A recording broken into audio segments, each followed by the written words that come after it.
Então, gente, vamos convidando aí mais pessoas.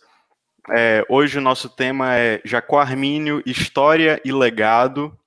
E nós vamos trabalhar esse tema à luz da teologia histórica, né? O Wellington, além de ser pastor e fazer um monte de coisa, tradutor, escritor, professor, ter várias funções aí dentro do corpo de Cristo, ele também teve o privilégio de ser o mestre em teologia histórica, então a gente vai trabalhar nessa perspectiva, tá? Tem uma criança chorando aqui fora, mas tudo bem, faz parte. E no final nós vamos ter um tempo para perguntas, que você vai poder fazer aquela pergunta que você sempre sonhou, que você acha mais difícil, aí você vai fazer para o Wellington, tá? Que coisa boa! É muito legal para ele ficar mais confortável, para ele ficar mais relaxado. Mas então, Wellington, eu queria que você falasse um pouco sobre quem é o Wellington Mariano, para quem não conhece, para quem vai ver essa live, para quem está chegando agora. E também, onde você está, o que você tem feito agora na sua vida. Dá essa apresentação geral aí, mostre também esse lado que poucos conhecem de Wellington Mariano. Bom, faço parte da terceira geração de cristãos da minha família e cresci numa igreja pentecostal e ali aprendi, né, as bases da fé cristã. Sou pentecostal e sou pastor da Assembleia de Deus no Brasil e, no momento, estou no Canadá há 4 anos. Eu vim aqui no ano de 2016 para cursar um mestrado na área de teologia, que foi concluído 2 anos depois, em 2018. E desde 2017 eu assisto, né, eu auxilio a igreja Carisma, que é uma igreja pentecostal que pertence à sigla que é PAOC, que significa Pentecostal Assemblies of Canada, seria Assembleias Pentecostais do Canadá. As igrejas pentecostais no Canadá não têm o nome completo, por assim dizer, igual no Brasil, Assembleia de Deus, é só Assembleia. E, diferente do Brasil, as igrejas elas não têm o seu nome estampado na frente ou numa placa da igreja. As igrejas têm um nome, uma espécie de um nome fantasia, mas que você conhece a igreja, então é difícil você encontrar assim, igreja batista, igreja presbiteriana, até tem, mas elas possuem... É aquela pegadinha, né? Você não sabe o que você vai encontrar ali. Mas isso também, Lucas, se você me permite, é porque o Canadá ele vive numa situação que os teólogos e os estudiosos chamam de pós-cristão, uma realidade muito parecida com a realidade europeia. Sim. E isso faz com que as igrejas elas não tenham esse rigor doutrinário e confessional que algumas outras igrejas têm. Então, aqui, ou seja, como não tem tantos cristãos, quando alguém é cristão, eles fazem muito mais questão de enfatizar os pontos principais da fé do que alguns pontos que, por exemplo, no Brasil se discute, se defende, aquelas linhas mais rígidas, confessionais de determinadas tradições. Então, isso aqui é muito comum você ver pastores de diferentes tradições e convicções trabalhando juntos em igrejas e em projetos aqui no Canadá, em razão dessa situação que nós vivemos aqui. Entendi. Eu costumo dizer que no Brasil a gente tem o luxo de discutir, né? Sim. É um luxo que muitos países a igreja não possui, seja por ser perseguida, seja por ter inúmeras outras prioridades e tratar isso realmente como prioridade, né? Exatamente. Então, e eu tenho atuado como pastor assistente dessa igreja Carisma, aqui na cidade de Hamilton, na província de Ontário, no Canadá. E eu ministro todos os domingos na igreja de fala portuguesa. Essa igreja, aliás, ela foi fundada por pentecostais portugueses. E também auxilio pregando uma semana sim, uma semana não, no culto de inglês e naturalmente nos grupos de discipulado. Legal, muito bom. Pessoal, no final a gente vai ter um tempo para perguntas, então você, ao longo da palestra, né, do Wellington, você vai anotando aí, tá? Então aí no final, no tempo de perguntas, você coloca a sua pergunta, porque se você colocar agora aqui, talvez ela se perca aí nas mensagens, eu não veja, né?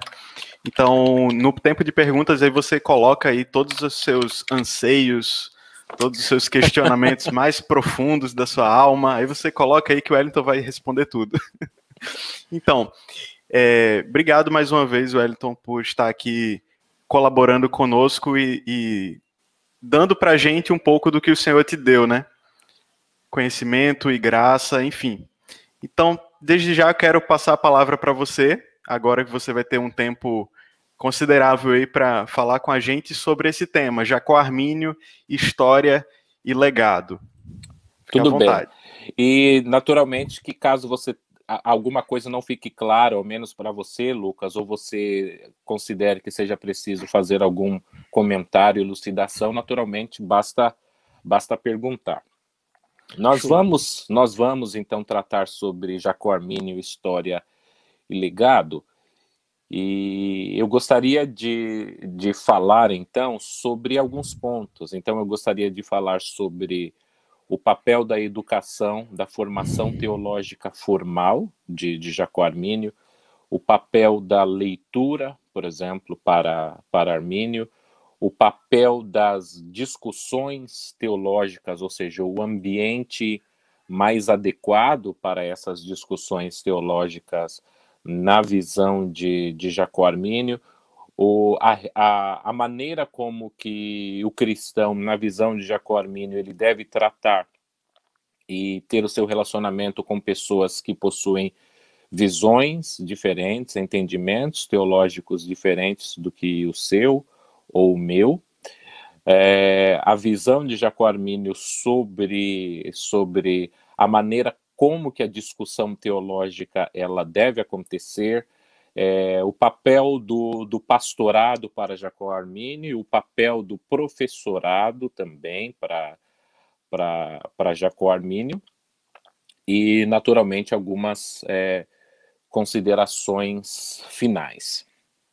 Então, eu gostaria de começar tentando manter, na medida do possível, uma ordem cronológica da vida de Jacó Armínio e, naturalmente, fazendo algumas aplicações sobre qual é a importância, o que nós podemos aprender com a vida desse grande pastor e teólogo cristão.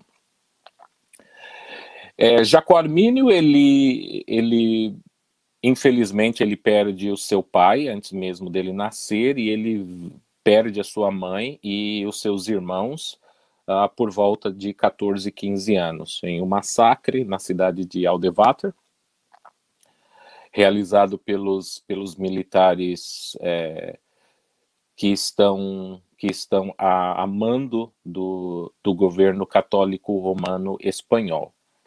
E Jacó Armínio, ele conta com uma ajuda de benfeitores. E eu começo, então, falando sobre a importância do estudo, e isso é muito importante para Jacó Armínio. Jacó Armínio, ele vive numa época que ela em certo ponto, ela é muito parecida com o que nós estamos vivendo hoje, e até mesmo diferente. Ela faz muito sentido hoje para mim, vivendo atualmente no Canadá, porque o Canadá é um país extremamente cosmopolita, né? Você escuta diversas línguas sendo faladas a todo momento, dentro dos ônibus, nas ruas, nas escolas, e isso é muito comum. Pessoas de várias nacionalidades vivendo aqui. E Jacó Armínio, ele vive numa realidade muito parecida.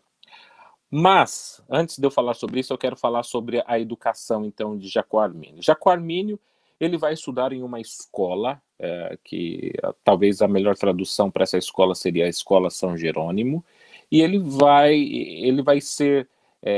aprender desde cedo questões como, por exemplo, línguas bíblicas. Ele vai estudar dialética, ele vai estudar uma série de coisas que hoje, naturalmente, já não fazem parte da maioria das grades curriculares do ensino infantil. E ele também estuda naquilo que nós chamamos de período integral. Então, Armínio estuda praticamente o dia todo, não apenas parte do dia, 4, 5 ou 6 horas do dia, literalmente período integral, do começo do dia até o final do dia. Dependendo do período do ano que eles estavam, até mesmo algumas tarefas a serem realizadas nos finais de semana.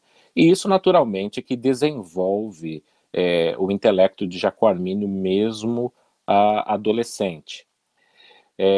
Jacó Armínio, ele estuda nessa escola São Jerônimo, e depois que ele sai da escola São Jerônimo, ele é levado pelo seu segundo benfeitor à Alemanha. Então aqui vocês começam a ver aquela relação que eu fiz de Armínio viver numa fase muito cosmopolita, pelo menos para a Europa daquela época, ou seja, ele sai das Províncias Unidas, a atual Holanda, e ele vai para Marburgo, ou seja, Alemanha. E nós não temos informações concretas se Armínio estudou ou de que maneira Armínio estudou em Marburgo. Eu particularmente considero essa estadia de Jacó Armínio em Marburgo interessante e importante, porque o seu benfeitor, ele é um professor universitário, ele leciona na universidade.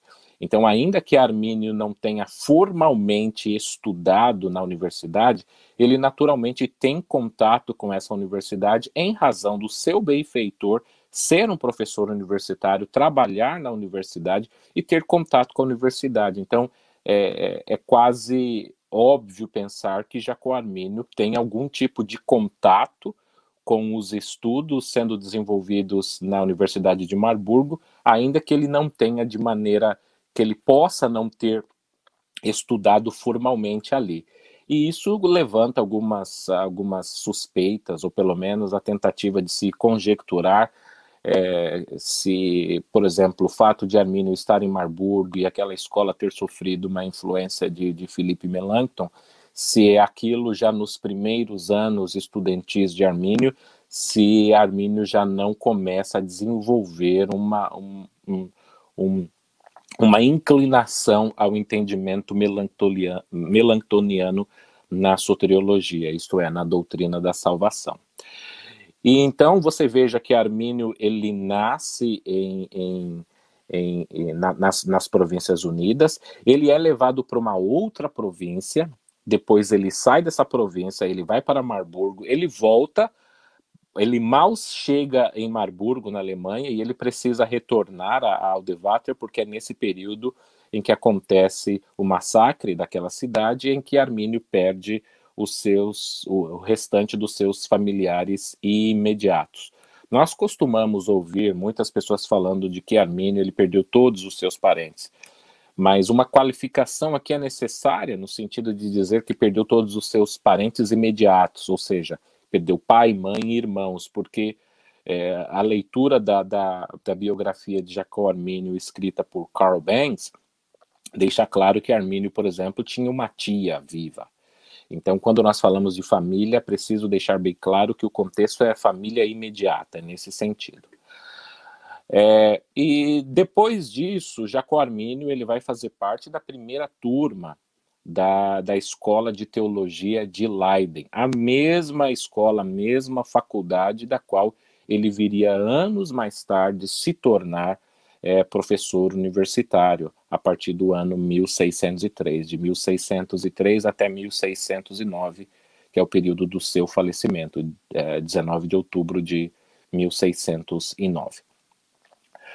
E Armínio ele é matriculado como 11º aluno e ele começa a estudar ali na universidade ou faculdade de Leiden. Então, só reiterando aqui, lembrando, ele tem essa ótima formação na Escola São Jerônimo, ele é levado depois, ele tem algum tipo de contato na Universidade de Marburgo, e agora ele começa os seus estudos universitários, seus estudos em nível universitário, de maneira oficial, no seu país, na primeira escola de ensino superior criada nas Províncias Unidas. E Armínio faz parte dessa turma, e Armínio ele vai estudar aqui um período de aproximadamente 4 anos, ou seja, de 1577 até o final aproximadamente o final de 1581. São 4 anos. Agora, é preciso reiterar também que, embora nós também estudamos, no geral, 4 anos para a obtenção de um bacharelado, comumente é esse o período que a pessoa estuda. Claro, existem alguns cursos de 3 anos, mas geralmente esse é um período aproximado para se obter um bacharelado. Mas eu gosto de salientar aqui a questão histórica. A questão histórica nos mostra que muitos professores, visando receber um acréscimo no salário ou algumas benfeitorias, eles traziam para suas casas alunos da faculdade. Aqueles alunos moravam com os professores. Então, você vê que o aluno, em alguns casos, esses alunos eles tinham um contato muito maior com os seus professores do que apenas o período em que o professor se encontra na faculdade. Então, ainda que sejam 4 anos, eu quero dizer que muitos alunos, e possivelmente Armínio, ele teve muito mais tempo de estudo nesses 4 anos do que nós costumamos ter. Dificilmente nós temos um tempo para poder tomar um café com o seu professor, às vezes isso acontece, mas para eles estar com os professores em muitos casos era muito comum. Então, enquanto o professor corrigia provas, desenvolvia trabalhos, preparava a aula, aqueles alunos estavam ali auxiliando, ajudando e interagindo com o professor. E logo em seguida, Jacó Armínio ele termina os seus estudos na Universidade de Leiden, e por ele ser muito novo, ele precisa continuar com seus estudos. E então ele parte para a Faculdade de Genebra, onde o sucessor de João Calvino, Teodoro de Beza, ele se encontra lecionando ali. E Jacó Armínio passa um período de aproximadamente 1 ano na Faculdade de Genebra, e ele tem um problema de relacionamento com um professor, pelo fato dele ter sido influenciado pelo ramismo, ou seja, a filosofia de Petrus Ramiz ou Ramuz. Os alunos, ou seja, um dos principais, talvez o amigo mais íntimo de Jacó Armínio, que é o Uyten Bogart, ele pede, sabendo do conhecimento na área de ramismo de Jacó Armínio, ele pede para que Armínio, no seu quarto, onde ele costumava estudar, que ele passasse a ensinar, a transmitir o conhecimento, o profundo conhecimento que ele tinha na área de ramismo, para ele e para outros colegas que se interessaram. Naturalmente que o professor, né, o detentor da cadeira de professor daquela matéria, não gostou daquilo, e Jacó Armínio, naturalmente, ele se retira para evitar mais problemas, e ele parte agora para outra cidade suíça, ele vai para a Faculdade da Basileia. Então vamos voltar aí, ou seja, Escola São Jerônimo na Holanda, Províncias Unidas na época, atual Holanda. Depois ele vai para a Universidade de Leiden, ou seja, duas escolas dentro da Holanda. Depois ele vai para a Suíça, no ensino superior. Depois ele parte para uma segunda cidade suíça, na Basileia. E na Basileia ele vai ser muito bem recebido, e o reitor daquela universidade gosta muito das qualidades, dos atributos pessoais e intelectuais de Jacó Armínio, e confere a Armínio uma liberdade para que ele apresente seminários e palestras, e ali que Jacó Armínio, por exemplo, apresenta vários textos sobre o livro de Romanos, por exemplo. E Jacó Armínio ele é tão bem visto por esse reitor dessa universidade que ele resolve conferir o título de doutor Armínio aos custos da própria Universidade da Basileia. E Jacó Armínio ele recusa a receber, né, essa honraria, esse título de doutor, pelo fato dele se considerar muito novo. Então tem uma questão histórica que existem algumas culturas que elas acreditam que, por exemplo, um pastor ele deva ter um mínimo de idade para que ele possa começar, por exemplo, a pastorear. Isso não é uma questão, vamos dizer assim, bíblica. A Bíblia não apresenta uma idade mínima que a pessoa tem para pastorear, mas algumas culturas desenvolvem alguns parâmetros. Eu falo isso porque um amigo pessoal meu aqui, brasileiro, pastor aqui numa igreja batista, ele prega em inglês para uma comunidade Karen, e eu me recordo, eu acabei de completar 41 anos, mas quando eu cheguei no Canadá, eu tinha 36 para 37 anos. E é interessante que quando eu dialogava por ele conversava comigo e dizia: Wellington, você não poderia, por exemplo, não seria aceito para ministrar como um pastor nessa igreja, nessa comunidade Karen desse povo, porque eles consideram que o pastor precisa ter no mínimo 40 anos para que ele possa ser aceito como pastor, para ter um mínimo de experiência de vida, de formação, para que as pessoas possam avaliar o seu caráter, enfim, para que ele possa ser aceito como um pastor. Essa digressão e esse exemplo que eu estou usando é para dizer que a cultura de Jacó Armínio também via que pessoas com idade não considerada avançada não poderiam deter alguns títulos e que não poderiam ter determinados cargos, ou seja, Jacó Armínio concluiu o seu bacharelado em teologia com aproximadamente 22 anos, mas 22 anos não era uma idade da qual ele poderia, por exemplo, assumir o pastorado de uma igreja ou até mesmo lecionar em qualquer seminário. Portanto, ele precisava utilizar aqueles anos continuando a estudar. Essa postura ela pode ser vista não muito longe em termos da história.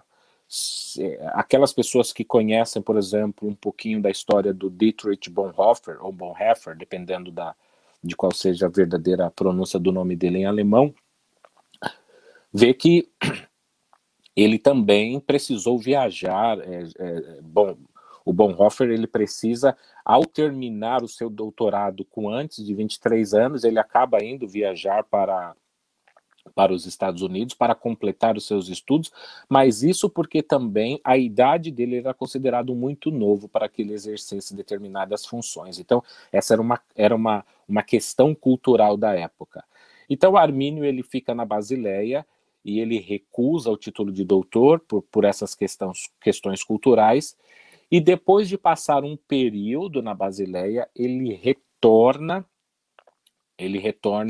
para Genebra, onde ele tem uma segunda estada, né, um segundo tempo em Genebra, e é nesse período em que nós temos a carta que Teodoro Beza escreve, né, elogiando Armínio, que é motivo de especulação, e as pessoas não conseguem entender como que o principal sucessor de João Calvino consegue aprovar, no caso, Jacó Armínio, sendo Jacó Armínio a pessoa que desenvolve uma teologia na área da soteriologia que é diferente, ou que pelo menos tenta mudar algumas características daquela teologia.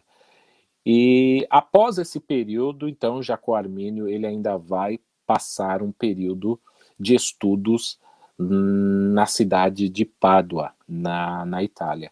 E ele vai sofrer por essa viagem por alguns motivos. Primeiro, por um erro pessoal. Ele não pediu autorização dos das pessoas que custeavam os seus estudos, porque a cidade de Amsterdã, através dos seus políticos, né, os burgomestres, eles financiavam o estudo de Jaco Armínio e, naturalmente, que Jaco Armínio precisava da autorização deles para fazer essa viagem.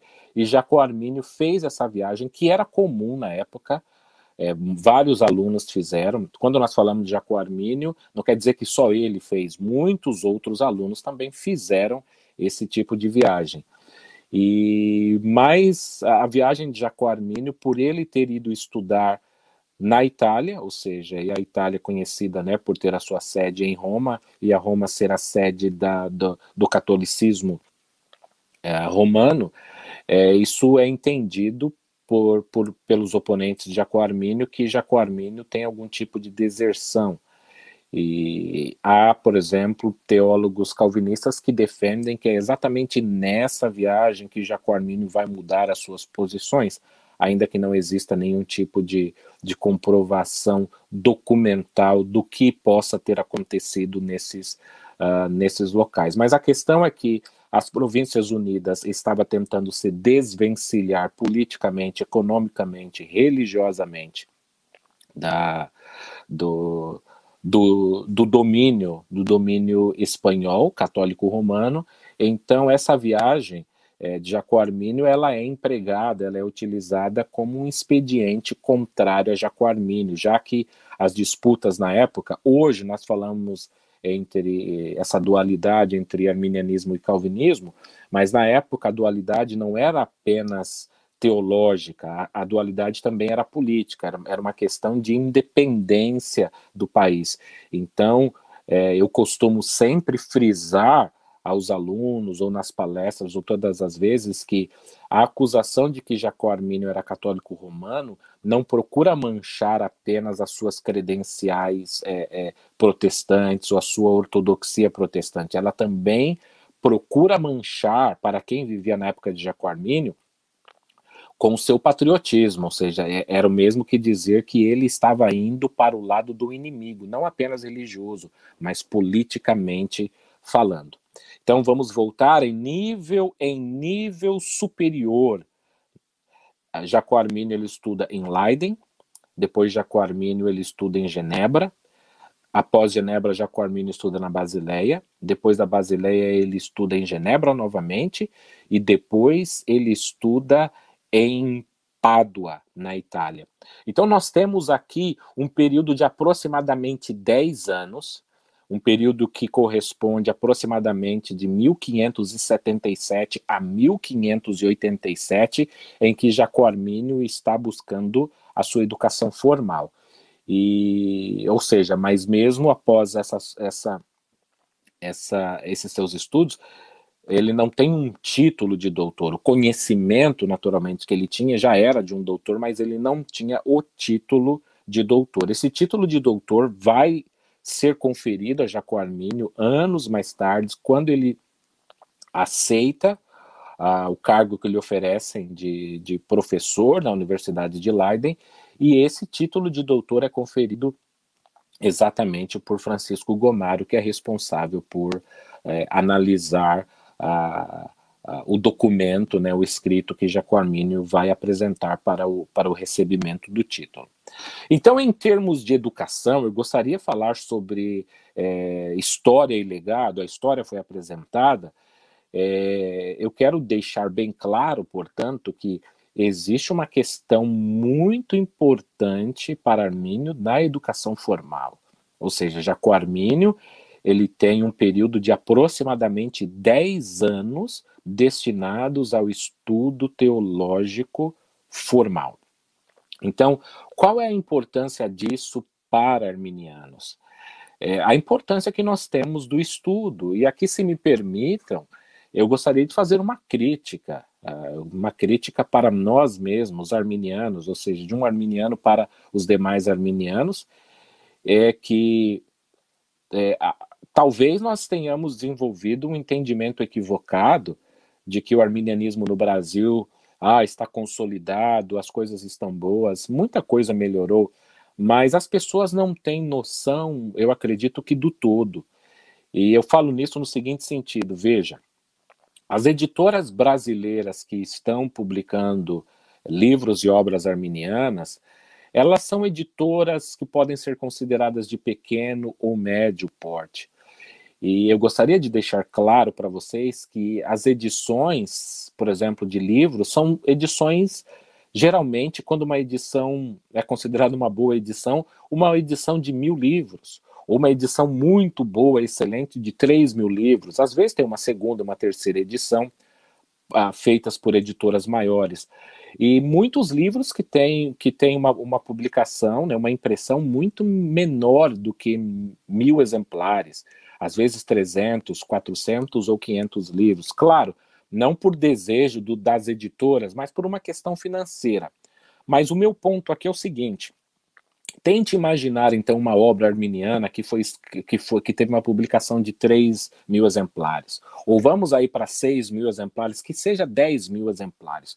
O que são 10.000 exemplares para uma população, vamos dizer assim, evangélica de 20 milhões de habitantes, por exemplo?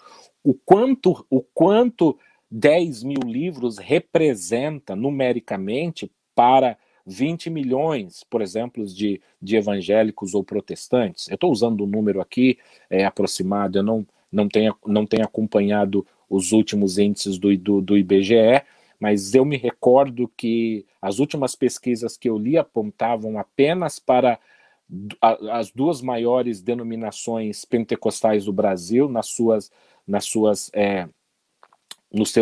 nos seus dois principais ministérios, apontavam para entre 12, 13, alguns até 14 milhões de assembleianos. O que são 10.000 livros perto de mais de 10 milhões de membros? Então, as pessoas precisam ver isso. E fala-se muito que a teologia aprendida, por exemplo, por pentecostais e por assembleianos, ela é muito mais aprendida de maneira oral do que através da leitura.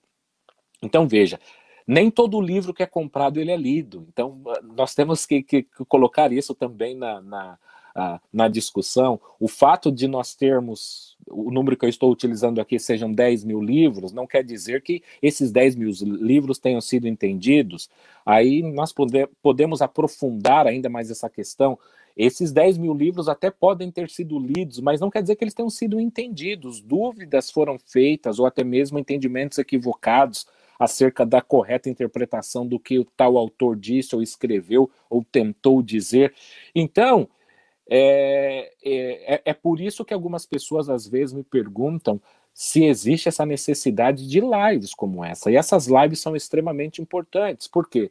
Porque aquelas pessoas que têm um conhecimento que vem exatamente através da oralidade, ou seja, de uma pregação, de um ensino, ou agora com as mídias sociais, através de uma live como essa, as pessoas podem aprender. Então, veja que o livro por si só é extremamente importante, é basilar, mas o livro por si só não garante que esse conhecimento vai chegar nos bancos aonde os membros, as pessoas estão. Então, as pessoas que leram os livros precisam apresentar esses dados. Certa vez, quando eu estava palestrando sobre o Sínodo de Dort, apenas um parênteses aqui, eu citei sobre o fato de que Gomaro ele desembainhou a sua espada e ele quis duelar com outro calvinista, ou seja, um calvinista brigando com outro calvinista, e mesmo depois de uma oração, ele volta a querer resolver a questão através da espada. E algumas pessoas falaram para mim: Wellington, mas isso já estava no meu texto, e tal blog já apresentava isso há muito tempo, e graças a Deus. Mas veja, o fato de estar num blog não quer dizer que as pessoas tenham lido. Então, existe essa disseminação que uma live como essa faz, que a leitura não faz, porque a leitura exige mais dedicação, exige zelo, exige perseverança, que nem todo mundo tem. Então, eu quero chamar a atenção para vocês sobre a importância da oralidade no Brasil para o arminianismo na transmissão dos conhecimentos e do entendimento correto dessa doutrina. Então, pastores e líderes, vejam a responsabilidade que está sobre o ombro de vocês, no sentido de passar esse conhecimento através da oralidade, ou de convidar pessoas que tenham esse conhecimento para que possa apresentar esse conhecimento aos seus ouvintes. E logo após, voltando então à história de Jacó Armínio, vamos falar sobre, por exemplo, o papel da leitura, já que nós comentamos sobre alguns livros para Armínio. Armínio foi um leitor voraz. Isso pode ser entendido através da lista de livros que foi feita, né, depois da morte de Jacó Armínio, e do número de livros que ele tem. E aqui entra a questão que eu comentei, que é muito parecida com o Canadá atualmente que eu vivo, que é Jacó Armínio, ele falando sobre os lugares comuns da teologia, ele escreve para seu amigo, o Iten Bogart, dizendo o seguinte: eu tenho interesse de fazer um escrito, escrever sobre lugares comuns, né? Ou seja, o mesmo título da obra, por exemplo, famosa, conhecida de Melanchthon. E ele vai dizer o seguinte: eu tenho por objetivo ler todos os clérigos, todos os estudiosos do presente que estão vivos e todos os estudiosos que escreveram sobre esse ponto no passado. Então veja que para ele tinha essa dedicação da leitura, e nós precisamos também de nos voltarmos para a leitura.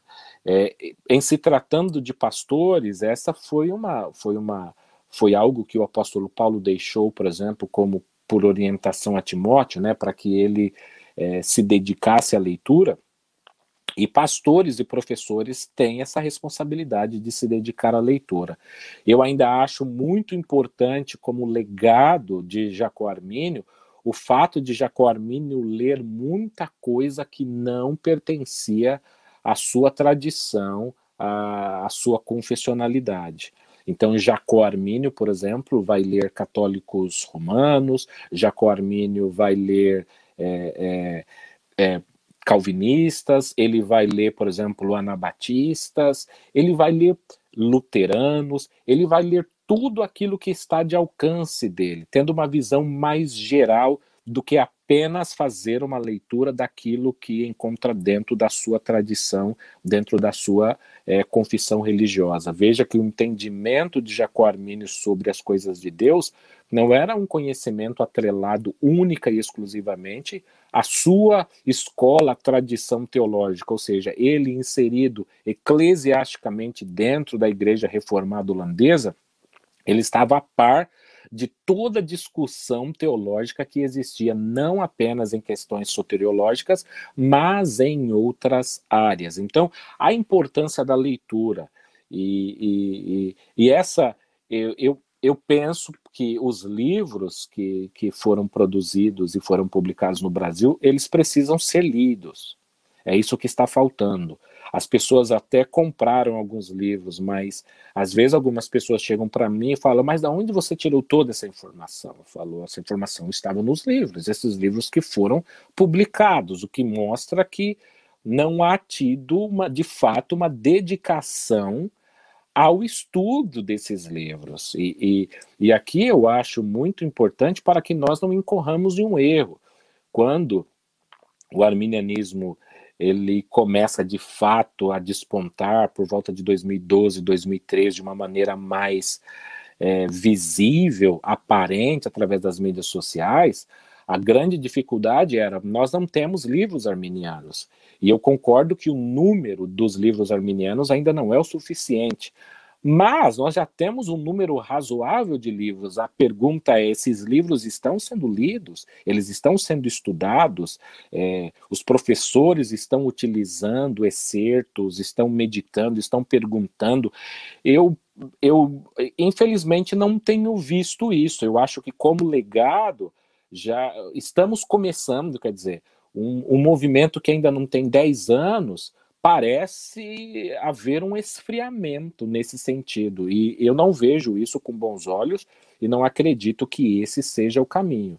Então, esses livros publicados, ou seja, nesse sentido, seguindo os passos de Armínio, esses livros precisam ser lidos, precisam ser anotados, precisam ser estudados e precisam ser posteriormente apresentados para outras pessoas para que eles possam apreciar essa leitura. Quando eu recebo comentários, né, encorajadores, olha, eu não sabia disso e tal coisa, eu vejo que muitas pessoas às vezes falam que vão passar a ler a partir depois de terem ouvido uma palestra minha ou de uma outra pessoa tratando de determinado tema. Então também as lives, elas têm esse papel de suscitar esse desejo nas pessoas dessa leitura.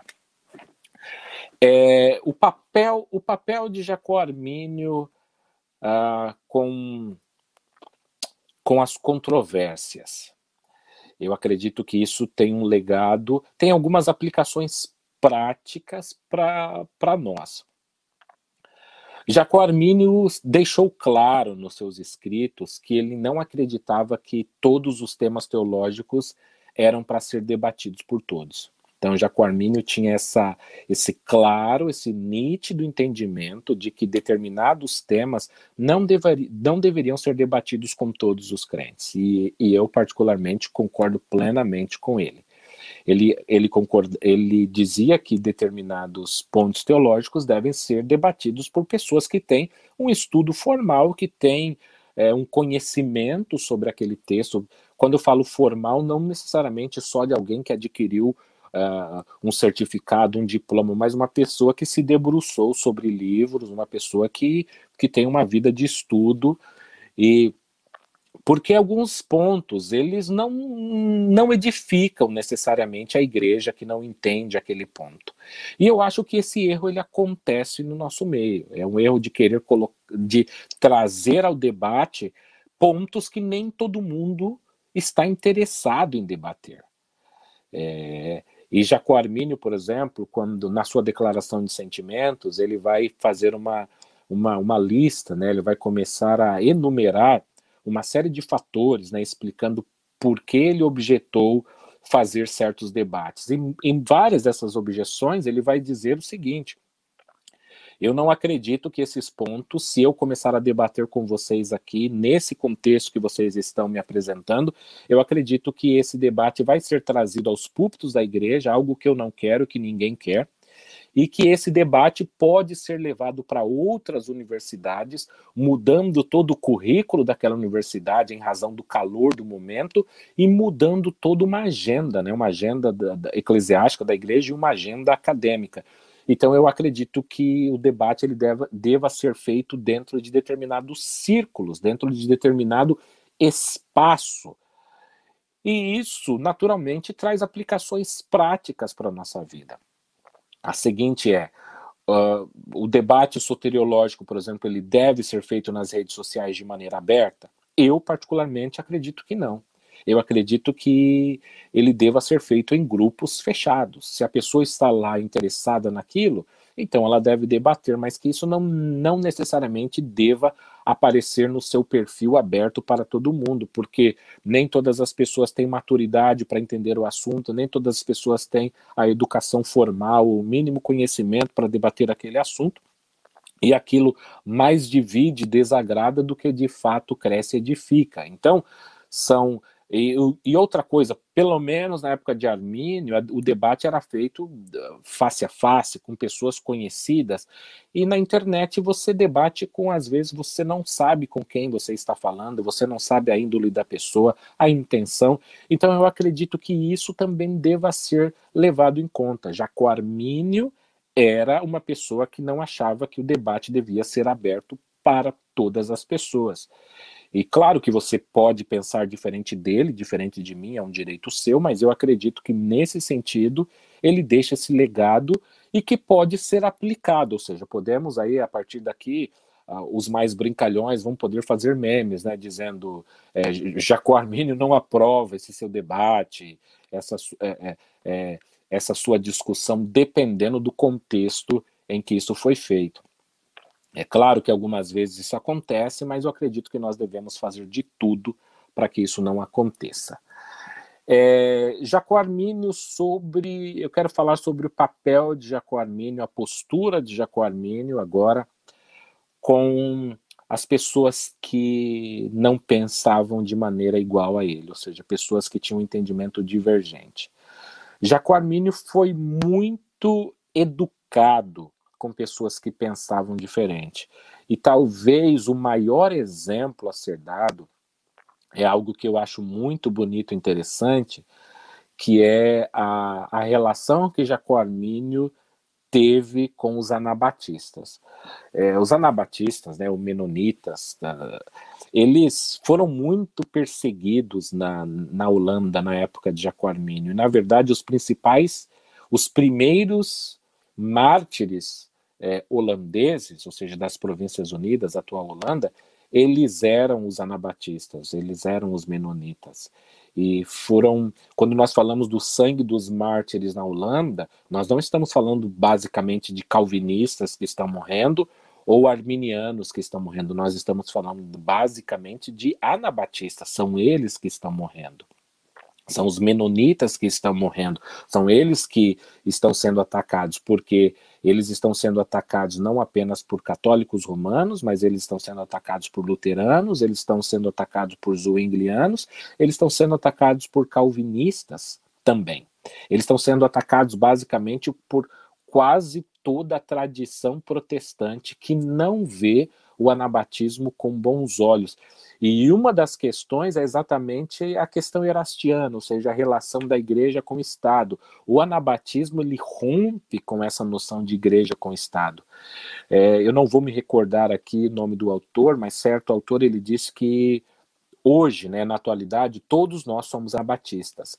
Eu acho essa frase de uma sacada muito boa, muito interessante, porque ele quer dizer o seguinte: todo protestante hoje que defende a separação entre Estado e Igreja, ele deve isso de uma maneira, vamos dizer assim, primeira aos anabatistas. Somos todos anabatistas, porque enquanto Jacó Arminio defende uma união do Estado com a Igreja naquela época, enquanto Calvino e os seus sucessores, mais do que ele, ainda defendem e usam o Estado a seu favor, os anabatistas, eles estão anos à frente entendendo que essa relação entre Estado e Igreja não deveria ser assim.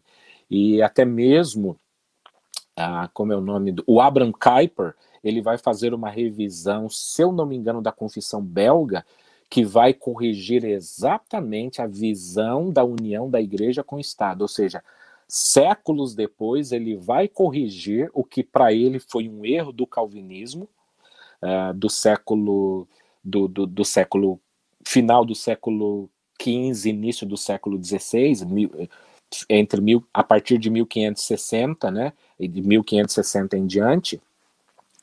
Então ele vai basicamente reconhecer que os anabatistas eles estavam corretos nessa questão e que hoje todos nós defendemos isso, às vezes sem falar da importância que os anabatistas tiveram, e para que isso acontecesse eles tiveram que literalmente pagar e pavimentar o caminho para essa separação entre igreja e Estado, derramando sangue mesmo. Mas depois de dito isso, Jacó Arminio recebeu dos seus superiores, dos sínodos provinciais dos quais ele atuou como secretário e presidente, foi incumbido a Arminio que ele deveria compilar todo o entendimento, a doutrina anabatista, e que ele deveria escrever um tratado, um livro que explicasse a doutrina. E, naturalmente, esse livro e esse material seria usado didaticamente para o estudo, a educação dos reformados na Igreja da Holanda. Ou seja, por que os reformados não deveriam ser anabatistas e de que maneira os anabatistas estavam errados. E Jacó Arminio escreve a um dos seus amigos dizendo que ele não sabe, ele não tem como avaliar qual é a intenção do coração dos seus superiores quando eles lhe deram essa incumbência. Se era de fato que ele apresentasse um documento sobre a teologia anabatista, ou se era para utilizar aquilo como um expediente para que eles viessem a conhecer de fato as ideias do Armínio em determinados pontos. Traduzindo, no momento em que Jacó Armínio tivesse que tratar da soteriologia anabatista, que naturalmente a soteriologia anabatista não era calvinista, mas algo muito semelhante, se não quase idêntico ao entendimento arminiano, nesse sentido Armínio teria que ensinar contra essa soteriologia, e ali eles veriam de fato se Armínio estava ou não de acordo com o entendimento calvinista supralapsário, que era o entendimento dominante na época que Jacó Armínio estava vivo. E Jacó Armínio coloca isso, que ele não sabe qual é a intenção. E se eu não estiver errado, foi por volta de 1599, ou seja, no finalzinho do pastorado de Jacó Armínio. Jacó Armínio assume o pastorado na Igreja da Holanda aproximadamente meses depois dele se formar, em 1587, e em 1588 ele é ordenado. E ele assume a igreja. De 1588 a 1603, ou seja, 15 anos, aproximadamente 15 anos, ele exerce o seu pastorado. Então, no finalzinho do seu pastorado, 1599, ele recebeu essa incumbência de escrever esse material. Quase todo ano, ou seja, depois no ano 600, perguntaram qual é o andamento dessa obra, Armínio. Armínio disse, eu escrevi tal parte, mas não concluí, preciso de mais livros.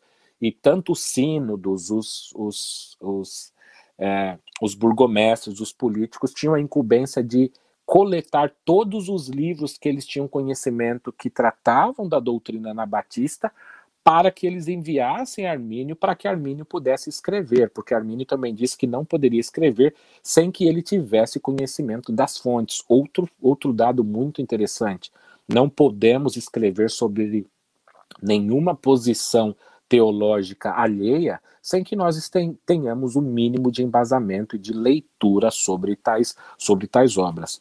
E é algo que, se nós seguirmos a orientação de Jesus, né, conhecido como a regra de ouro, traduzindo, adaptando, nós não vamos tratar as pessoas da maneira que nós gostaríamos de ser tratados, não podemos retratar a teologia do outro de uma maneira equivocada.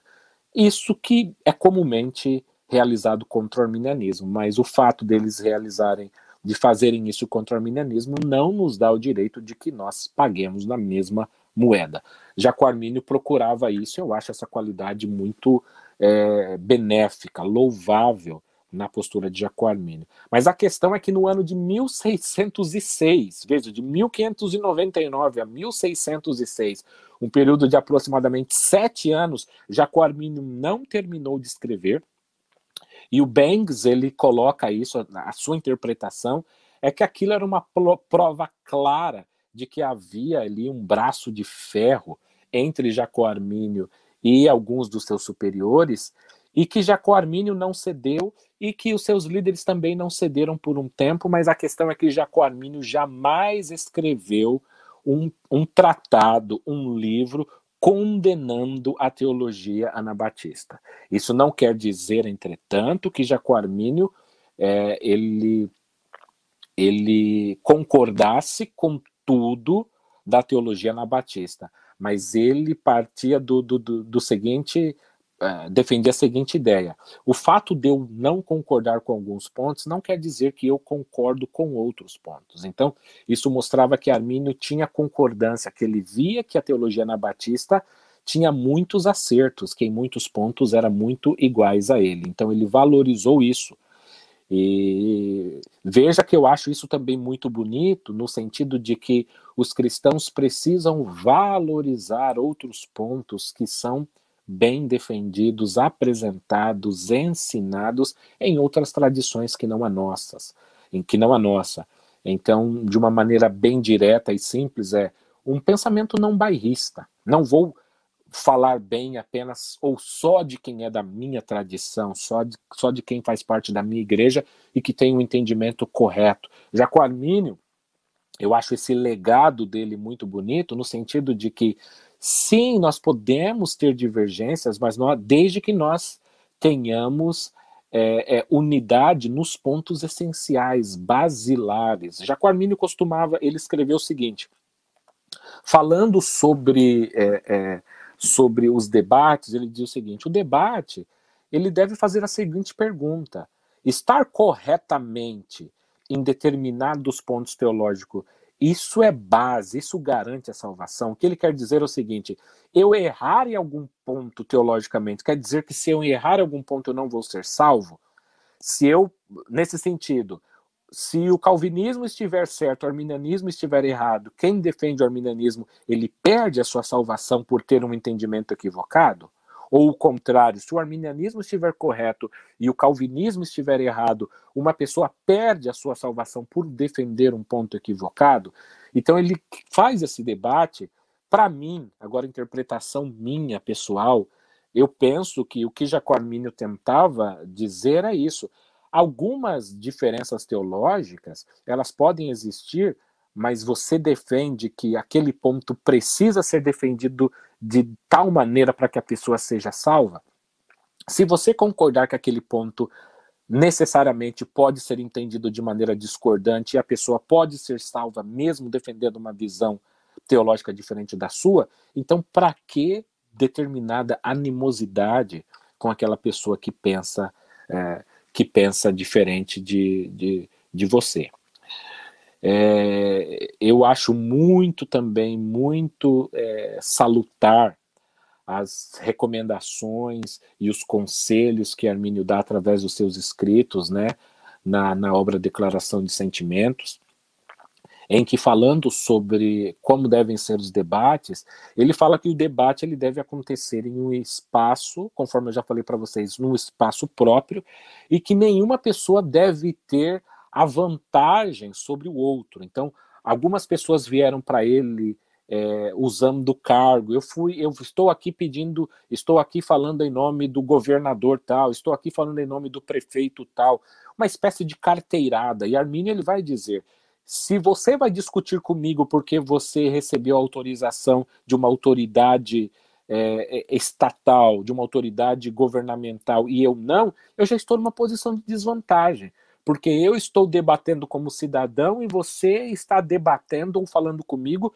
tendo um cargo a mais ou superior que o meu. Então Armínio não via, ele diz, a menos que você queira abrir mão dessa sua posição de autoridade sobre mim e discutir de um pastor para pastor ou de cidadão com cidadão, eu não vou discutir. E ele fala exatamente também sobre o resultado.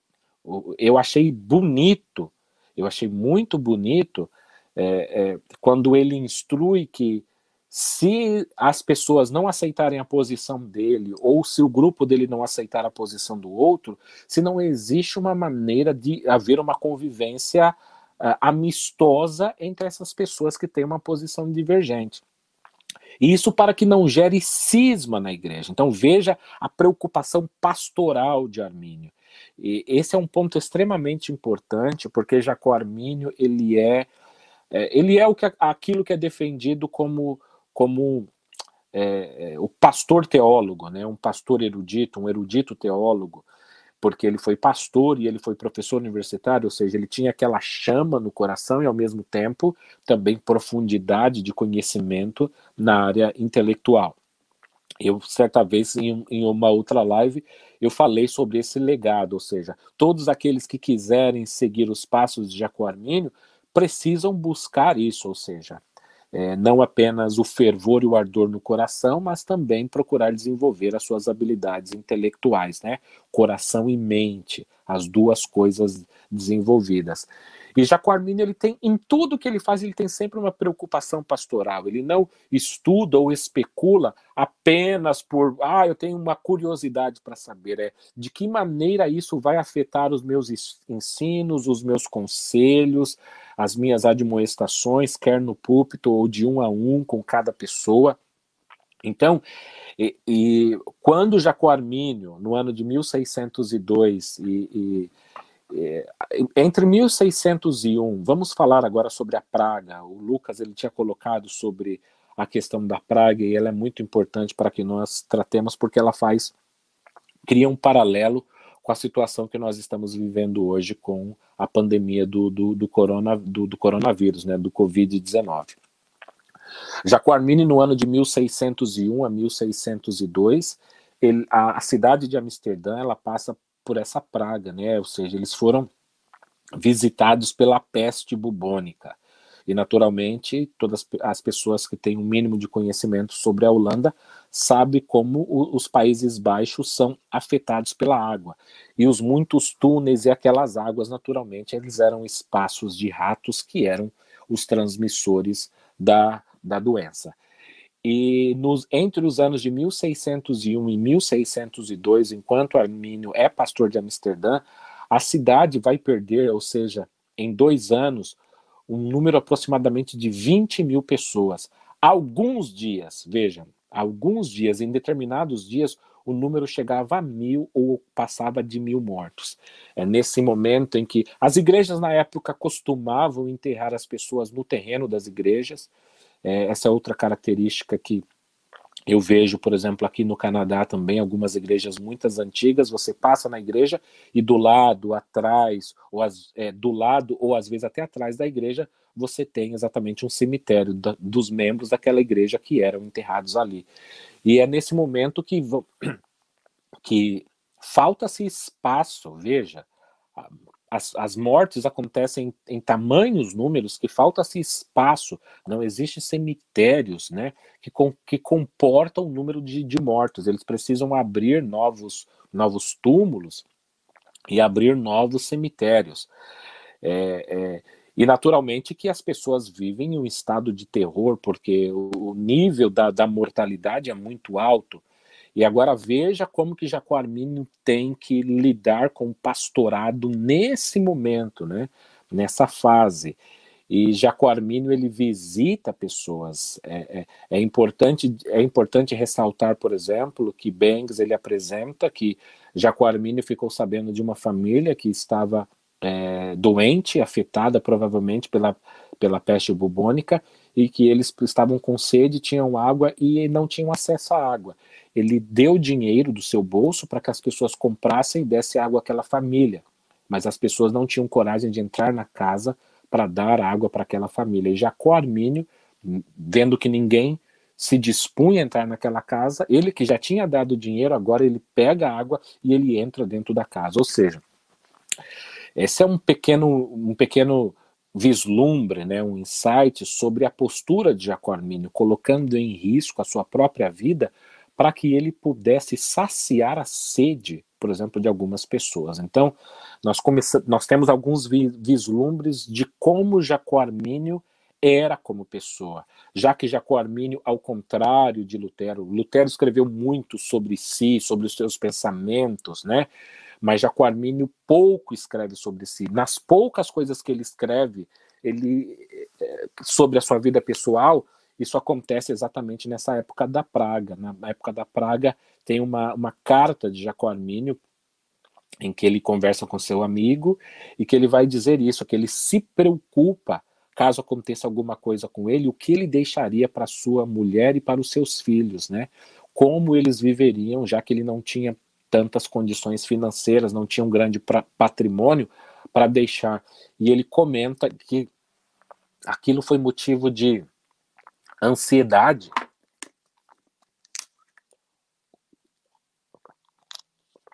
Que aquilo foi motivo de ansiedade e que ele orou, que ele pediu a Deus para que isso fosse tirado dele, para que Deus tirasse aquela ansiedade ou aquele excesso de preocupação naquele momento, mostrando como essa praga afetou também Jacó Arminio. E ele diz que Deus passou a dar uma espécie de paz, de tranquilidade para ele nesse momento.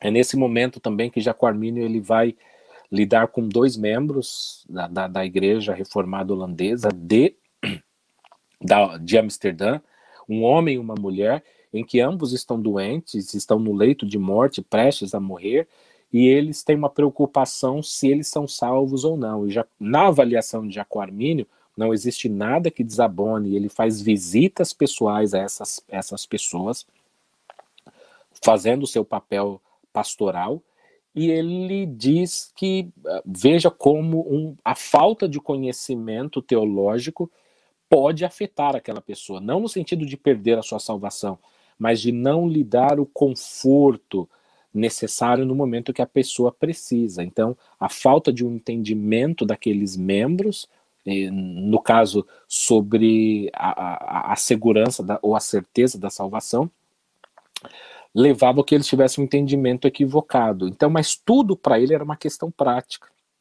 E quando é importante ressaltar que foi um movimento dos amigos e conhecidos de Armínio que entre 1601 e 1602, quando as igrejas estavam abarrotadas, porque todo mundo estava morrendo, e naturalmente quando as coisas ficam feias, né, as pessoas vão procurar a Deus, vão querer saber o que está acontecendo, e isso era o que acontecia, as igrejas estavam lotadas, buscando auxílio espiritual, tentando entender o que estava acontecendo.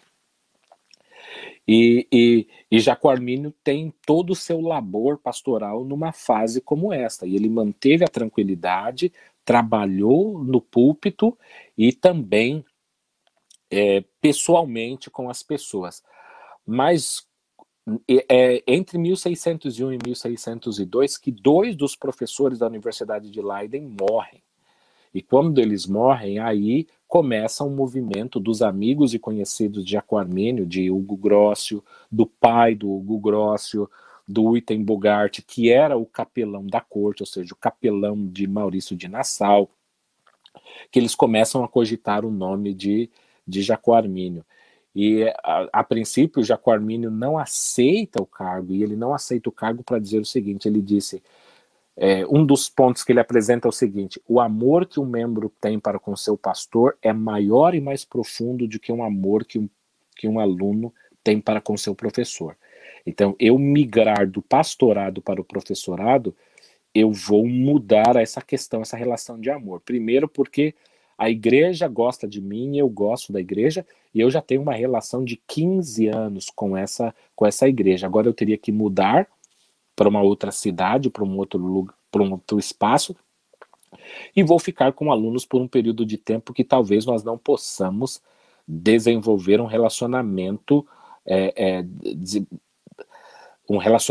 de amor que você tem com os seus membros. Então, eu acho essa questão, essa objeção de Jacó Armínio muito bonita, ou seja, ele fala dessa relação de amor que ele tem com a igreja e que a igreja, os seus membros, têm com ele, ou seja, a relação de amor do pastor com a ovelha e da ovelha para com o seu pastor, essa relação de intimidade, essa relação de companheirismo, de fraternidade, e que na faculdade, naturalmente, embora você possa desenvolver esses laços, que eles não seriam tão profundos quanto os laços desenvolvidos na igreja.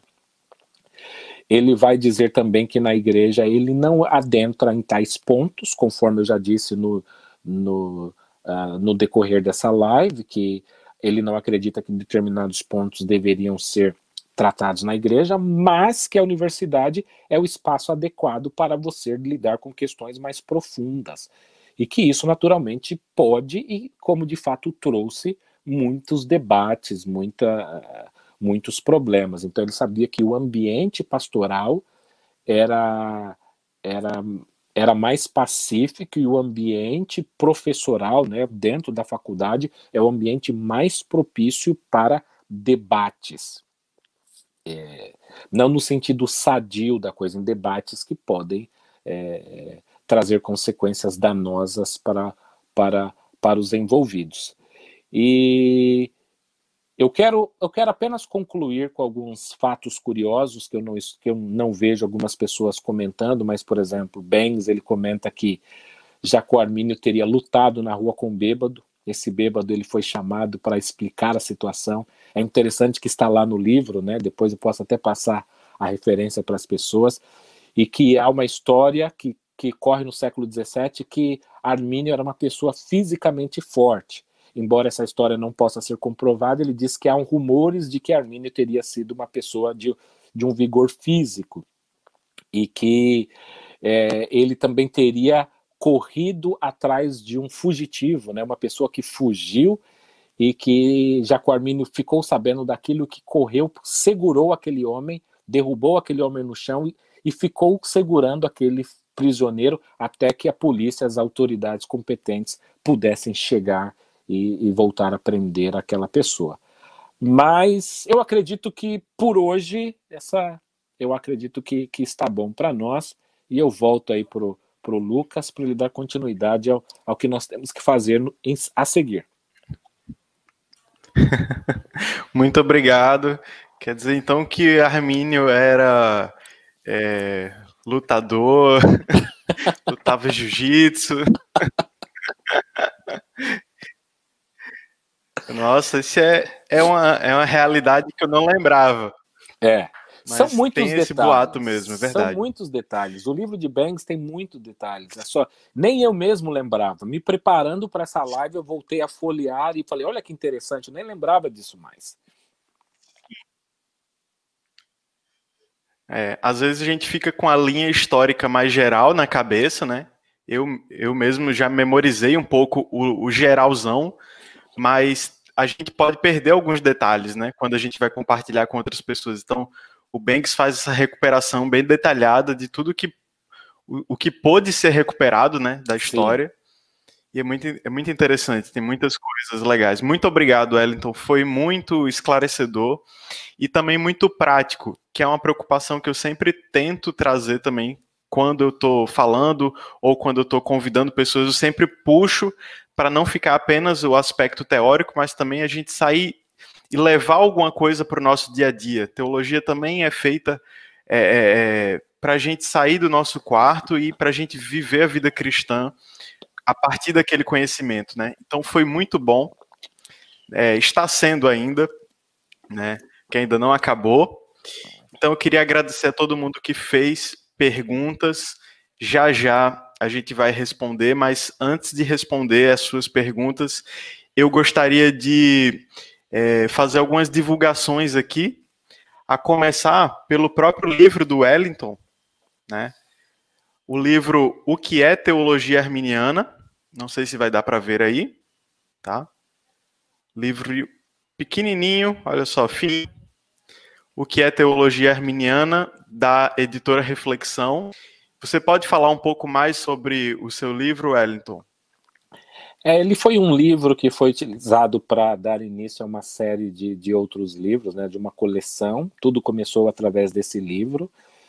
E eu trato, basicamente, de uma maneira resumida da vida de Jaco Armínio, um pouco de um resumo histórico do remonstrantismo, dos 5 pontos do arminianismo, e também algum debate sobre a questão da apostasia, que eu até acabei não comentando aqui em razão do tempo, mas é um livro introdutório e uma preocupação que eu tenho, que é tentar traduzir questões mais complexas, com uma linguagem às vezes não tão muito acessível, de uma maneira fácil e clara para que as pessoas possam aprender. Então, um livro que tem todas essas informações, mas que, ao meu ver, com uma linguagem acessível, clara, direta, bastante simples para que você possa estudar. Sim, é um livro muito bom. Mesmo, se você só pode comprar um, né? Você vê lá na loja vários livros diferentes, grandes, caros, mas você só pode, às vezes, comprar um. Então, escolhe esse porque ele é barato e ele é muito completo também, no sentido de ter todas as informações mais básicas. E aí, se você for para um estudo mais intermediário, avançado, aí você vai explorar melhor outros livros, mas esse, para começar, é excelente, muito bom. E ele faz parte de uma coleção, de um kit, né, que a editora Reflexão lançou, que inclui outras obras. Por exemplo, a obra Depravação Total, do pastor Kleber Maia, é a mesma coleção. A obra Graça Resistível, do Zwinglio. A obra Eleição Condicional, do pastor Tiago Titilo.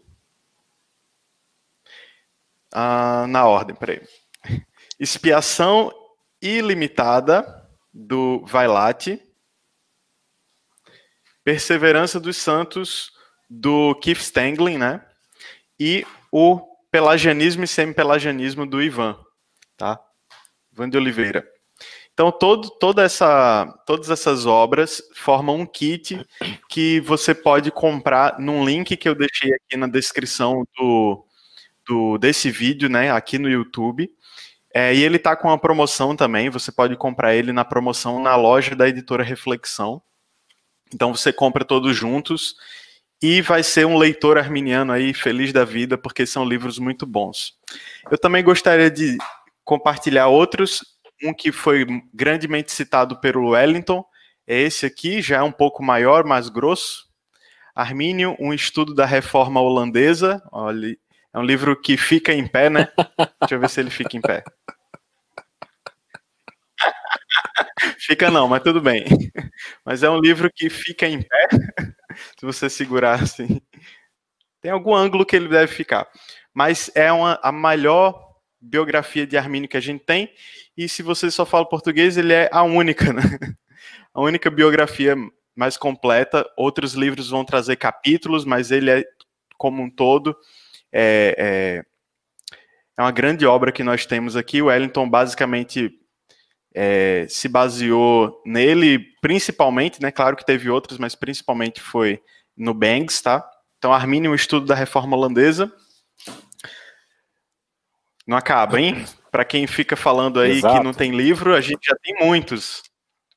A gente deve comprar e ler e divulgar também para outras pessoas. Aqui, Jacó Armínio, teólogo da graça, Keith Stanglin e Thomas McCall, formam uma dupla dinâmica, né? Se você quiser um conhecimento um pouco mais aprofundado, compre o Bangs e compre esse livro daqui. No Bangs você vai ver a vida de Jacó Armínio, aqui você vai conhecer melhor a teologia dele, tá? Ponto a ponto, controvérsia a controvérsia, e vai ser muito interessante se você quiser ter um conhecimento ainda melhor desse assunto. Nem preciso falar que todos eles foram traduzidos pelo Wellington, né?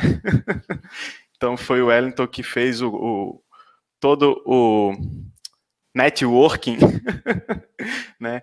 Que arquitetou tudo, que tramou com a reflexão para trazer essas obras para o Brasil. E mais um que foi traduzido por ele também, se não me engano, deixa eu ver aqui, para não pagar mico. Foi ele também. Na dúvida, disse que foi traduzido por ele, que você tem grande chance de acertar.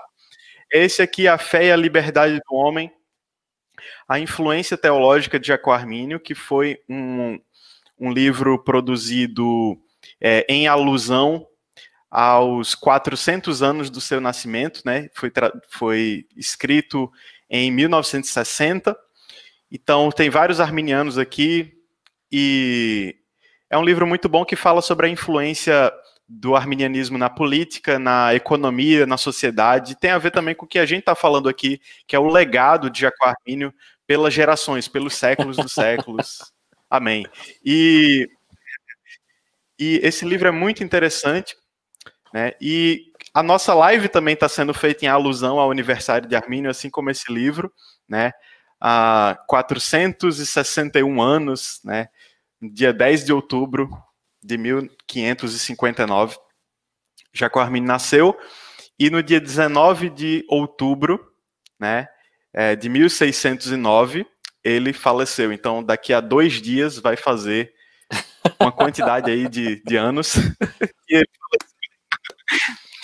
E para terminar, tem também o meu livro. O meu, assim, gente, depois de todos esses que eu apresentei, o meu não é nada, mas assim, tem a minha obra também, que eu escrevi, Arminianos Também Creem na Depravação Total. Ele não está mais disponível nessa versão aqui física, ele está somente na versão digital, em e-book, e você também pode adquirir num link que eu deixei aqui embaixo. E, bom, como é aniversário de Jacó Armínio, eu dei um desconto de 25%, se você coloca o cupom escrevendo lá, aniversário. Então, você pode adquirir o meu e-book com 25% de desconto se colocar o cupom aniversário lá, e está disponível apenas até segunda-feira, que é o dia 19. Eu coloquei do dia 10 ao dia 19 como se fosse uma alusão, uma brincadeira também, o nascimento e a morte de Jacó Armínio, então o nascimento e a morte da minha promoção. Tá?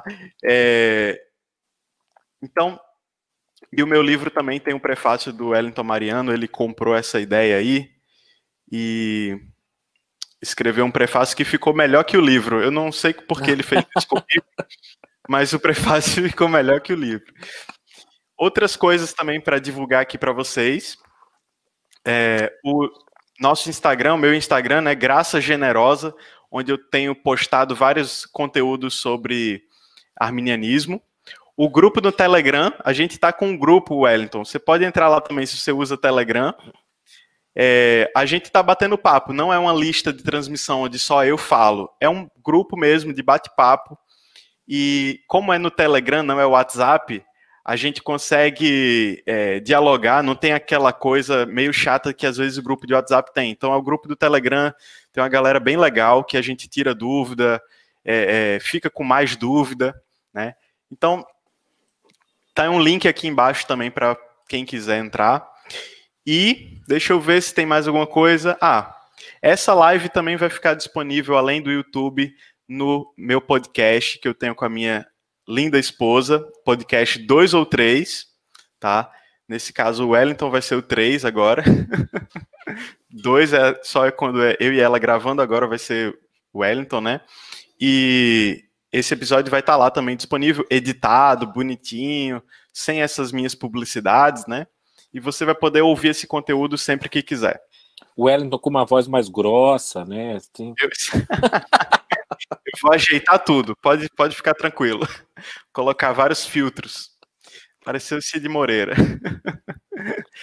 E olha só, obrigado por aguentarem até aqui. Vamos responder perguntas agora.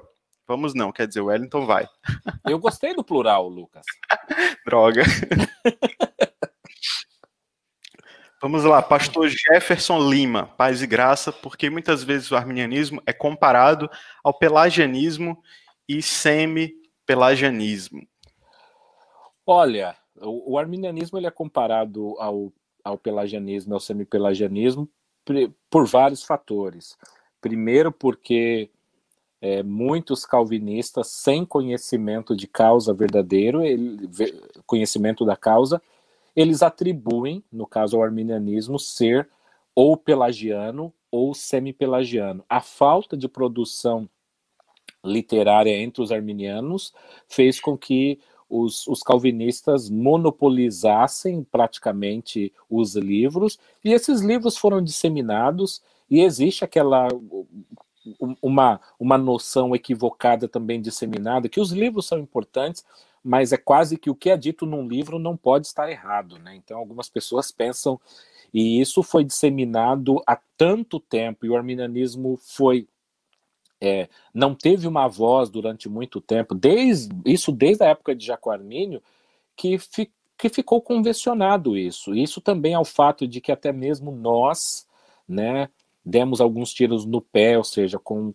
arminianos, com pessoas, com líderes influentes e importantes que também, sem conhecimento de causa, escreveram contra o arminianismo, mesmo dentro de casa. Tudo isso colaborou para que o arminianismo fosse comparado, atrelado a esses dois entendimentos equivocados e heréticos. Isso mesmo.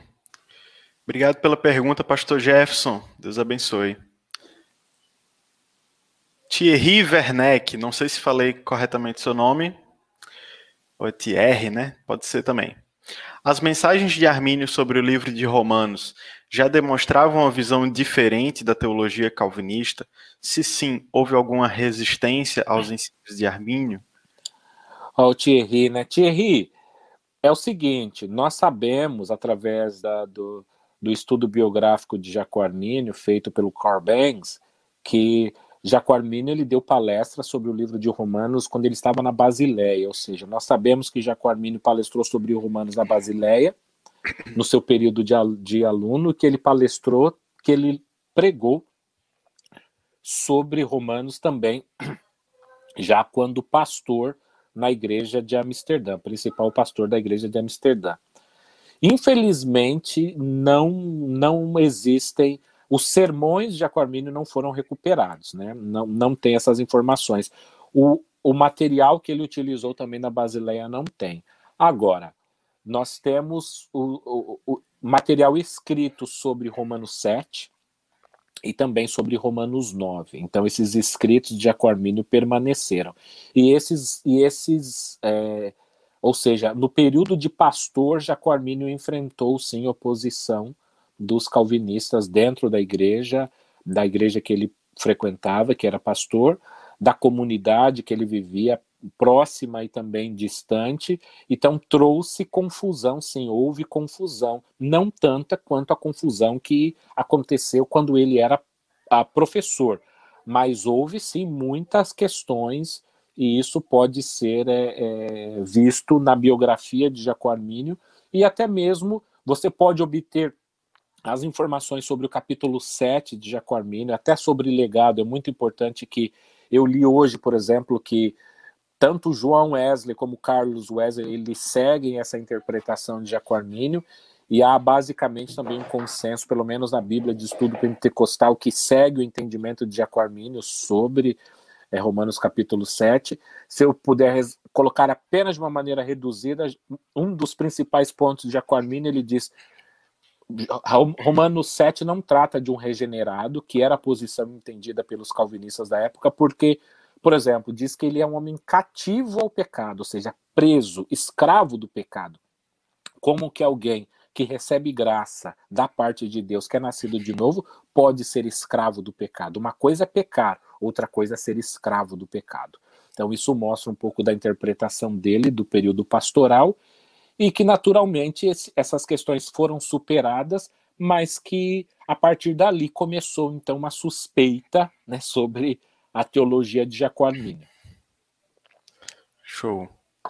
O que é interessante que as controvérsias sobre Romanos 7 foram anteriores às controvérsias sobre Romanos 9, né? Sim. Que hoje figuram mais na internet, nas redes sociais, nos seminários por aí, né? É bem Romanos 9, mas Armínio pensava bem diferente da época sobre Romanos 7, né? E isso foi mais polêmico até do que a interpretação dele de Romanos 9.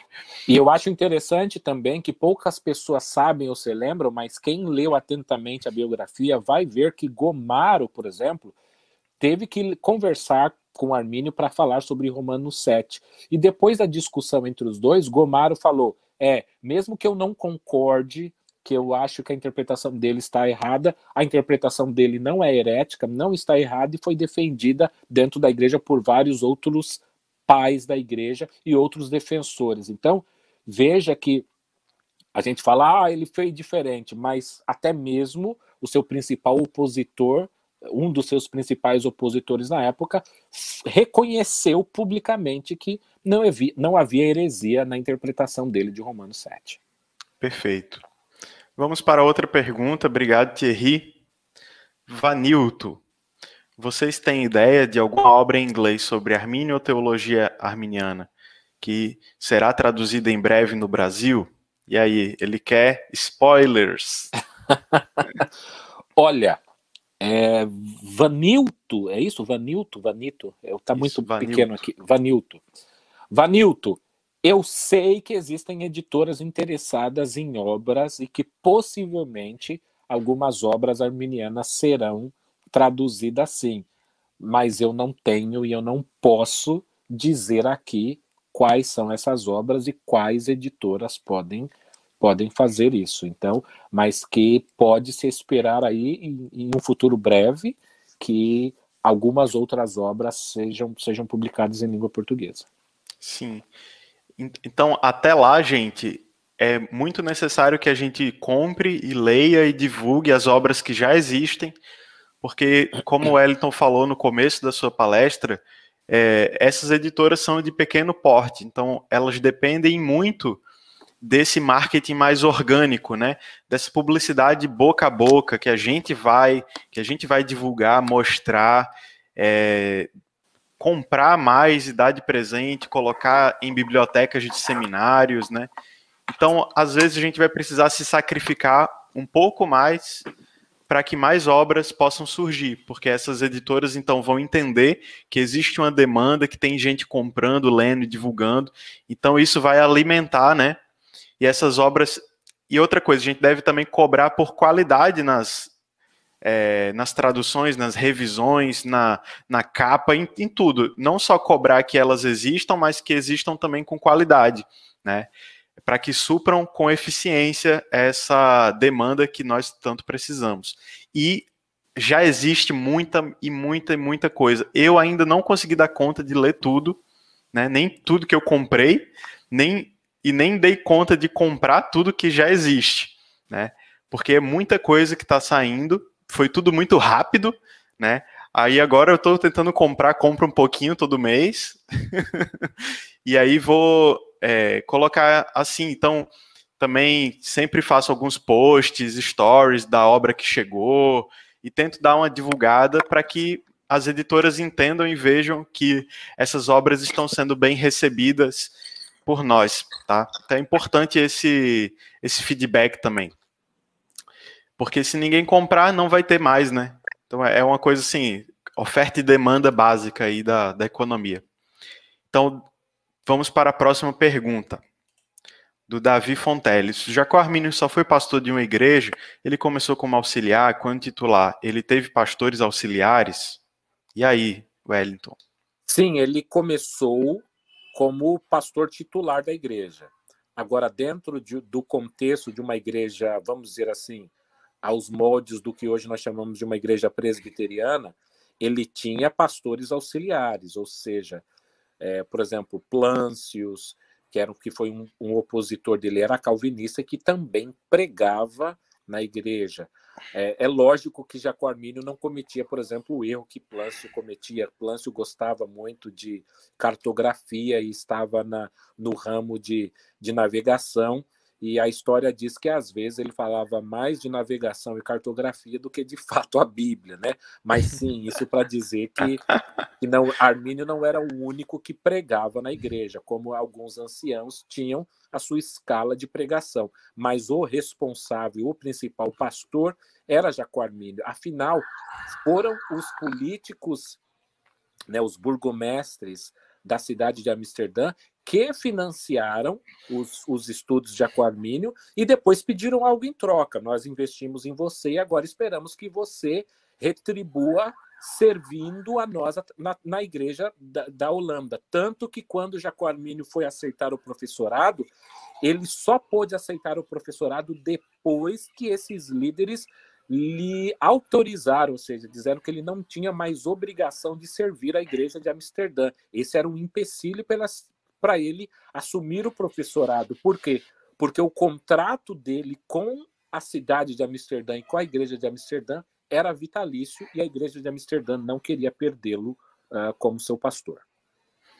Sim, interessante. Obrigado, Davi, pela pergunta, que na verdade foi do pai dele, né? Ele me falou aqui no privado. Então, um abraço aí para o Davi, para o seu pai também que estão aí nos assistindo. Próxima pergunta do Tiago. E aí o Tiago está fazendo um excelente trabalho com o Instagram Clube Santo. Enfim, segue lá depois Clube Santo. Ele é um metodista. Não, ele não é mais metodista. Esqueci o que o Tiago é. Enfim, ele é um wesleyano. E que está divulgando material de teologia wesleyana com muita qualidade mesmo. Muito legal. E ele pergunta, se vivesse mais tempo, Armínio seria realmente um perfeccionista no sentido wesleyano do termo? Tiago, eu não sei como responder essa pergunta de uma maneira final. O que eu sei é o seguinte, lendo Jacó Armínio, eu me recordo aqui que Jacó Armínio, falando sobre a perfeição cristã, que ele comenta que ele não tem bases, que ele deixa a questão em aberto para saber se a perfeição pode ou não acontecer nessa vida. Eu também admito que eu preciso voltar a ler a passagem para ver se tem mais algum outro detalhe. Mas ele, em vida, parece ter deixado essa questão em aberto. O segundo ponto é, eu tenho ainda algumas dúvidas de como o wesleyano entende esse perfeccionismo. Então, eu precisaria ver se o perfeccionismo wesleyano se alinharia com algo de Jacó Armínio. Agora, se a pergunta que você faz é, caso Jacó Armínio não morresse em 1609, morresse 20 anos depois, ele teria tido de desenvolver a teologia e ele se tornaria wesleyano, aí é só conjectura, né? Eu não tenho a mínima ideia de saber se ele chegaria a esse ponto ou não. E acredito que ninguém teria condições de responder essa pergunta com precisão. Tem algumas religiões que podem tentar um contato, né? Mas nós não acreditamos nisso. Fazer uma videochamada aí com alguém.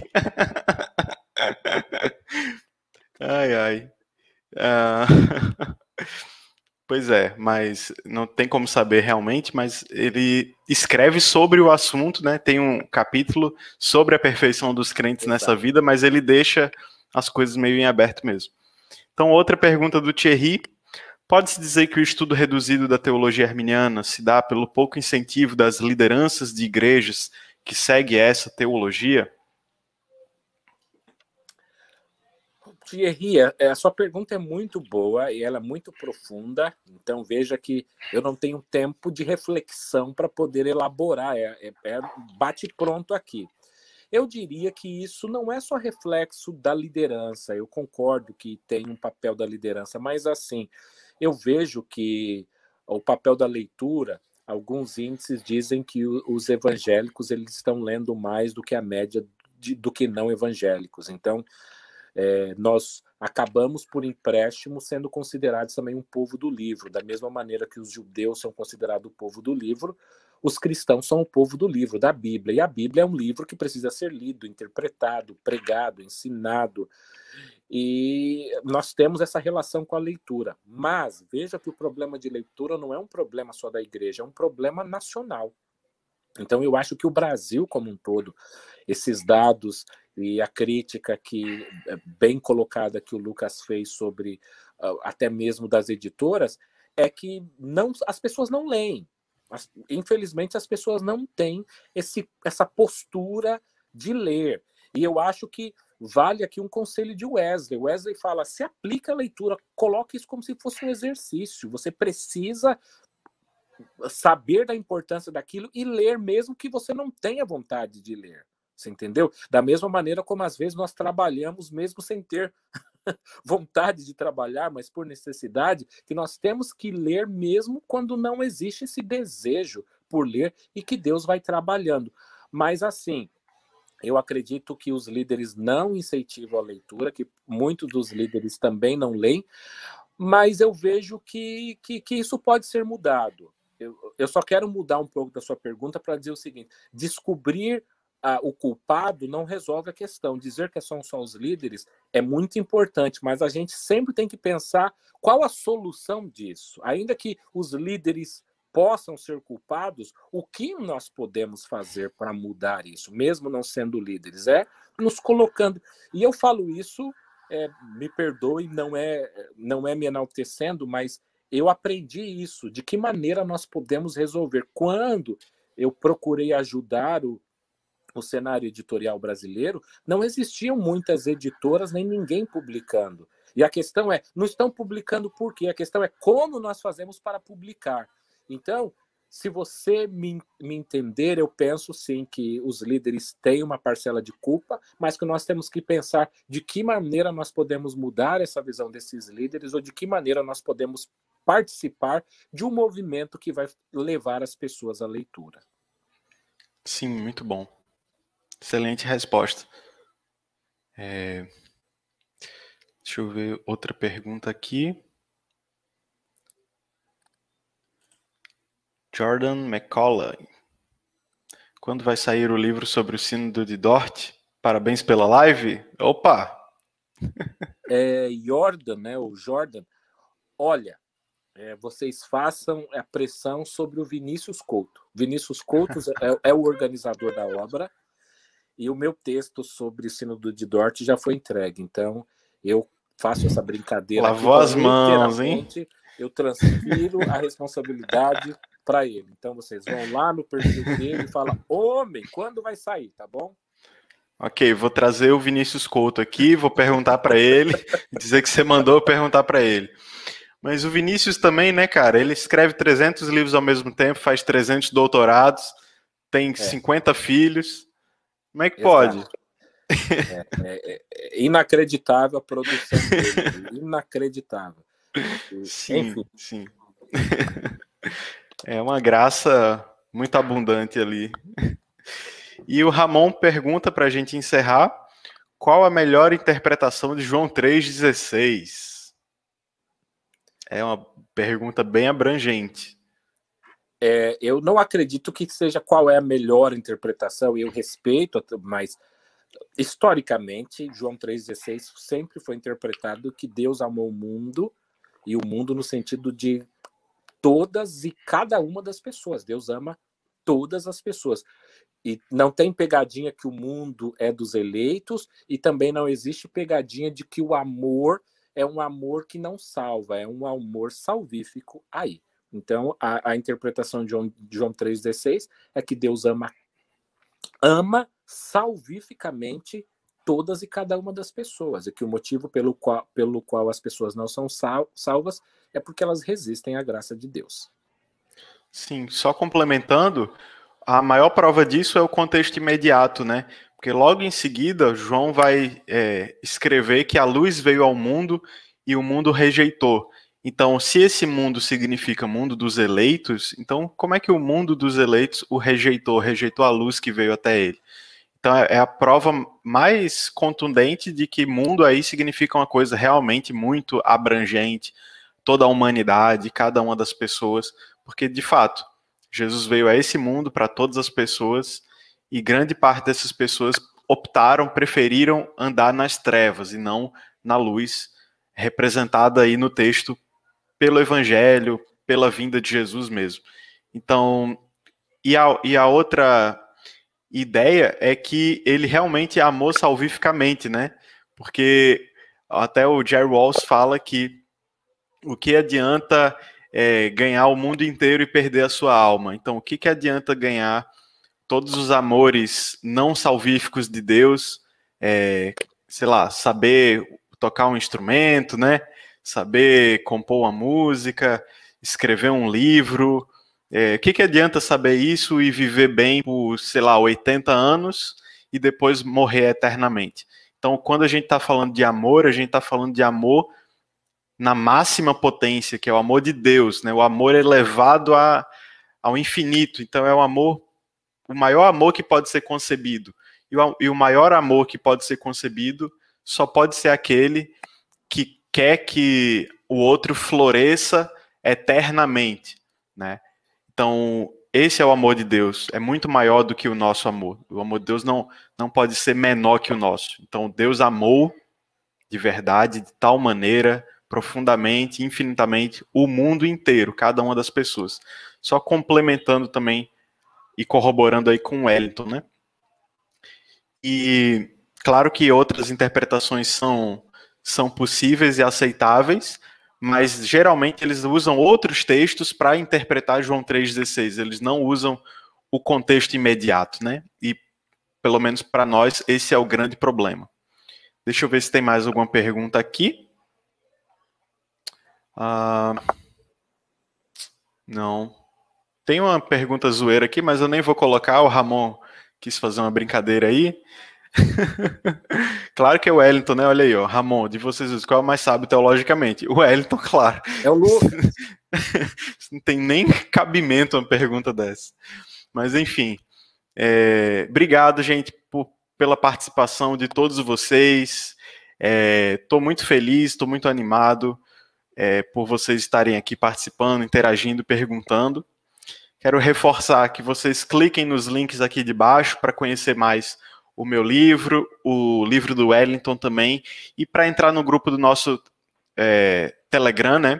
Para bater papo, tirar mais dúvidas. Enfim, então, conhecer, né, pessoas novas, arminianos que estão em outros lugares do Brasil e do mundo, tá? Olha aí, o canal Teologia Pentecostal Assembleana mandou um abraço para você. Deus abençoe. E, enfim, muitas pessoas interagindo aí, né? Daniel disse que está lendo o livro do Silas Daniel, né? Então, enfim, continue lendo, continue estudando. E em breve a gente vai ter mais novidades aqui nesse canal, mais lives com outros convidados, tá?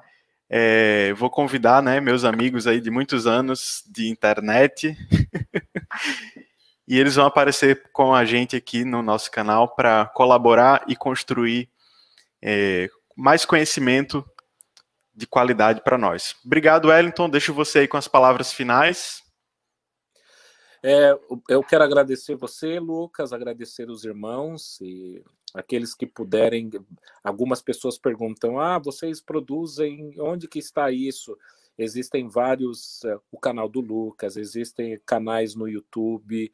Caso queira seguir no Instagram, basta clicar no nome Wellington Mariano. E sempre que a gente pode, a gente tenta, dentro das limitações do tempo e outras atribuições, poder colaborar com alguma coisa. Conto com as orações dos irmãos em relação a estudos. As pessoas perguntam, eu tenho planos de continuar escrevendo, desenvolver mais livros, né? Mas preciso também de mais tempo. E se Deus quiser e Deus permitir, concluiremos. Mais tempo. Exato.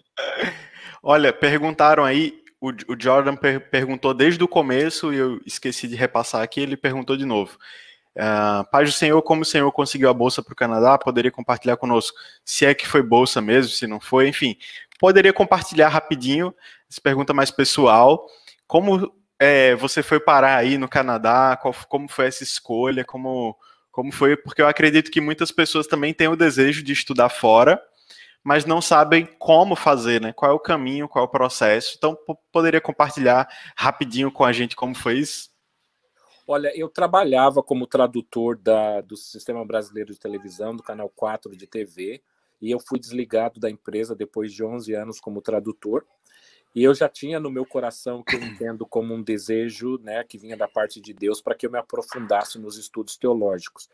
Isso também visando reconhecer, primeiro, para que eu crescesse como cristão, como líder, como pastor, e que também fosse mais reconhecido dentro da academia, porque, infelizmente, algumas pessoas só dão ouvidos para pessoas com títulos. Então, essa é uma acusação, né? Uma coisa que sempre falam contra os arminianos. Vocês estudam, vocês têm formação formal, e eu achava, tanto que eu defendo que todos aqueles que podem se tornem pastores teólogos, eu precisaria, no caso, ao defender isso, procurar me aprofundar nos meus conhecimentos teológicos também.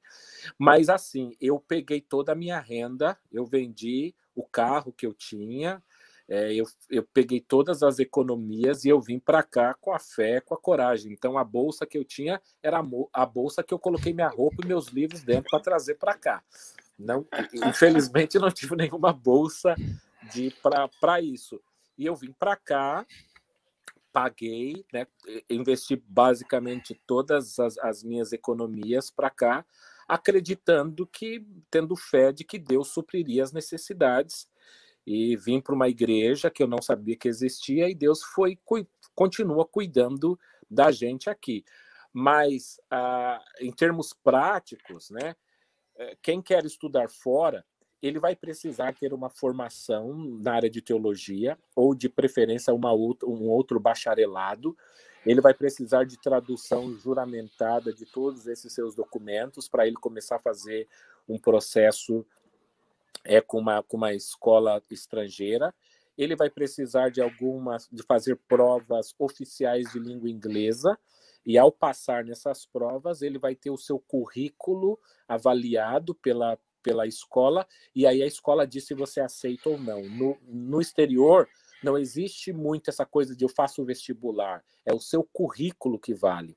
Portanto, e o seu currículo conta desde a época de escola. Então, um aluno que ganha títulos, que recebe, é louvado pelos seus professores, tudo isso é avaliado e visto com bons olhos para que ele seja aceito depois no curso dentro da área que ele quer buscar. Então, basicamente, a pessoa tem que ter um conhecimento mínimo na área, ou seja, tem que ter um bacharelado ou mais, alguma especialização, e, naturalmente, o conhecimento linguístico inglês mínimo necessário para que ele possa estudar assim. Agora, eu quero dizer que isso não é empecilho, graças a Deus, hoje, para quem quer estudar fora. Existem pouquíssimos. Eu conheço por exemplo, um curso no exterior, nos Estados Unidos, que ele oferece curso em língua portuguesa para quem quer ter um reconhecimento na área teológica. Ou seja, brasileiros podem estudar do Brasil e ter o reconhecimento de uma faculdade, por exemplo, norte-americana, nesse sentido. E que essa faculdade possui parcerias com universidades brasileiras para que o seu título em língua inglesa possa ser reconhecido também no Brasil. Agora, naturalmente que isso é pago em dólar, então aí já começa, embora não seja tão caro, falaram-se módulos de $250, mas $250 hoje no Brasil são 1.200, eu não sei, depende da flutuação do dólar, mas é basicamente esse o caminho. Sim, muito bom. Obrigado aí, acho que respondeu, né? Como foi esse caminho, como foi esse processo. E acho que por hoje é só, né? Que Deus continue te abençoando muito aí, suprindo todas as suas necessidades. Amém. Você realmente se sacrificou muito, sacrificou várias coisas, né? Por exemplo, a língua mesmo aqui no Brasil, que termina sendo um conforto, né? Aí você o tempo inteiro falando inglês é um aperto de mente o tempo inteiro, e aí às vezes falar em português chegando em casa dá aquele alívio, ou uma live como essa, né? Dá um alívio. Sim, com certeza. Então, assim, você deve ter passado aí por várias situações, e quero dizer que eu oro por você, né? Sempre que a gente conversa e eu me lembro também, eu oro por você, e que Deus possa continuar te abençoando nesse caminho, nesse processo, e espero realmente que a gente possa se ver novamente, pessoalmente, né? Para aqui, tomar um café, você deve para tomar um café, exatamente. Aqui no Ceará ou em São Paulo, enfim, qualquer lugar, né? Então, obrigado a todo mundo que acompanhou, né? Obrigado pelos comentários, deixe seu like, compartilhe depois, essa live vai ficar salva aqui no YouTube na íntegra e também editada no meu podcast 2 ou 3, que está no Spotify, Deezer, Google Podcasts e por aí vai, tá? Então, que Deus abençoe e até mais. Tchau, tchau. Tchau, fiquem com Deus.